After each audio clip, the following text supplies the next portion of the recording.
하지만 얼마 되지 않아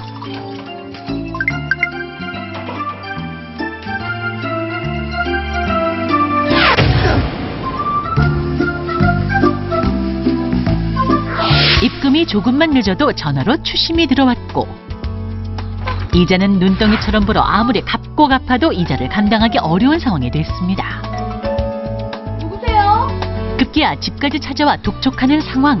집까지 찾아오시면 어떡해요? 집까지 안 찾아오게 생겼어? 아니, 안 갚는다는 게 아니잖아요. 아니 안 갚으니까 이런 거 아니야. 카드빚을 갚기 위해 제3금융권의 돈을 빌린 김보라 씨. 하지만 늘어나는 이자를 감당하기 쉽지 않은데 해결할 방법이 없을까요? 야, 저런 분이 이렇게 채권 추심하러 오면 안 갚을 수가 없을 것 같기도 하고요. 참 안타까운 사연입니다. 한번 정리를 해볼게요. 자, 김보라 씨의 살해 쟁점은요, 첫째가 카드 빚을 갚기 위해서 제3금융권을 그쪽이 이제 문을 두드렸다는 것이고요. 1,700을 지금 대출 받았습니다. 이자가 39%예요. 월 100만 원의 이자를 내게 되고요.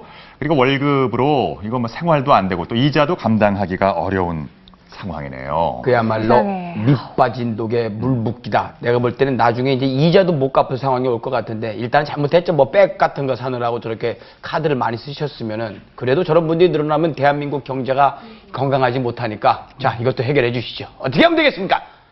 요즘 이제 그 사례자들 중에서 쉽게 생계형 사례가 되게 많아지고 있습니다. 이분도 네. 카드 값이 문제였는데요. 일단 어떻게 해결하는지를 좀 그림을 보면서 설명하도록 하겠습니다. 그림을 보시면 또 표가 나죠. 100만 원 남았는데 얼마가 부족합니까? 35만 원이 또 네. 부족한 거죠.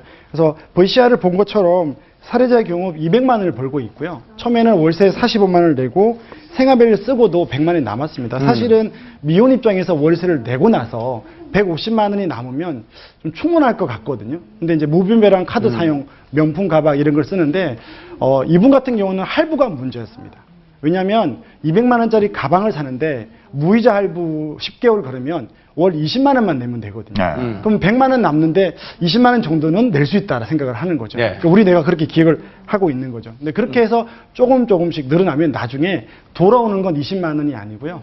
200만 원 벌고 월세 내고 150이 남는데 돌아오는 건 200만 원, 300만 원이 겹겹이 돌아오게 되죠. 네, 그래서 이제 105만 원이 남는데. 거죠. 네, 예. 그렇게 되는 거죠. 그래서 이런 분들은 어떤 구제 정책을 통해서 구제를 받는다 하더라도 본인의 어떤 소비 습관이나 어떤 이런 돈 쓰는 쓰임새를 고치지 않으면 맞아요. 이후에는 또 빚지기 쉬운 거죠. 그래서 중요한 건 구제를 받는 것보다 자기가 돈을 통제하고 평소 때 돈을 어떻게 관리하고 이런 목표를 세우는 게 더 중요하다고 할 수 있고요. 이런 분들은 심지어 제가 너무 통제가 안 되면 라이프 코치나 네. 정신 상담도 사실은 소비 문제는 좀 필요하거든요. 그것도 네. 좀 권유를 해드리고 그거보다 싶습니다. 먼저 좋은데 시집 가면은 좋은 남자 만나면 돼. 아니, 결론이 어떻게 그렇게 나나? 그러니까요. 좀 소비 알뜰한 습관을 남자. 네, 확실히 좀 잡을 필요가 있겠습니다. 그런데 지금 사례자의 경우처럼 과소비를 해서 대출을 받는 경우도 있지만 생활비가 없어서 대출을 받아야 하는데 뭐 담보도 없고 신용등급도 낮아서 대출 안 되시는 분들도 있잖아요. 이런 분들은 좀 도와드려야 될 것 같은데요. 네, 맞습니다. 사실 이분의 경우에는 서민금융을 통해서 이 문제를 해결할 수 있는데요. 최근에 다중채무자분들이 급증하면서 이분들에게 해결될 수 있는 서민금융제도가 많이 나와 있습니다. 제가 차트를 보면서 설명을 드리겠습니다. 일단 대표적으로 서민금융제도는 총 4가지가 있는데요. 첫 번째로 미소금융은 신용등급이 7등급에서 10등급 사이에 계신 분들에게 자영업자이신 분들을 지원 대상하고 있고요. 이자율은 연 2%에서 4.5%의 저리의 이자율을 책정되고 있습니다. 취급기관은 미소금융재단이라고 생각하시면 되고요. 네. 두 번째로 햇살론 같은 경우에는 신용등급 6등급 이하이면서 연소득은 4천만 원 이하이신 분 또는 연소득 2,600만 원 이하이신 분들이 이용하실 수 있습니다.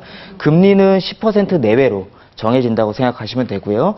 취급기관은 서민금융회사라고 되어 있는데 우리가 알고 있는 신협이나 새마을금고나 저축은행이라고 생각하시면 될 것 같습니다. 세 번째는 세희망월시 대출인데요. 신용등급이 5등급 이하이면서 연소득이 4천만 원 이하이신 분 또는 연소득 3천만 원 이하이신 분들이 지원 대상이고요. 이자율은 역시나 연 10% 내외로 결정되고 있습니다. 취급기관은 시중은행이라고 생각하시면 될 것 같고요. 마지막으로 바꿔드린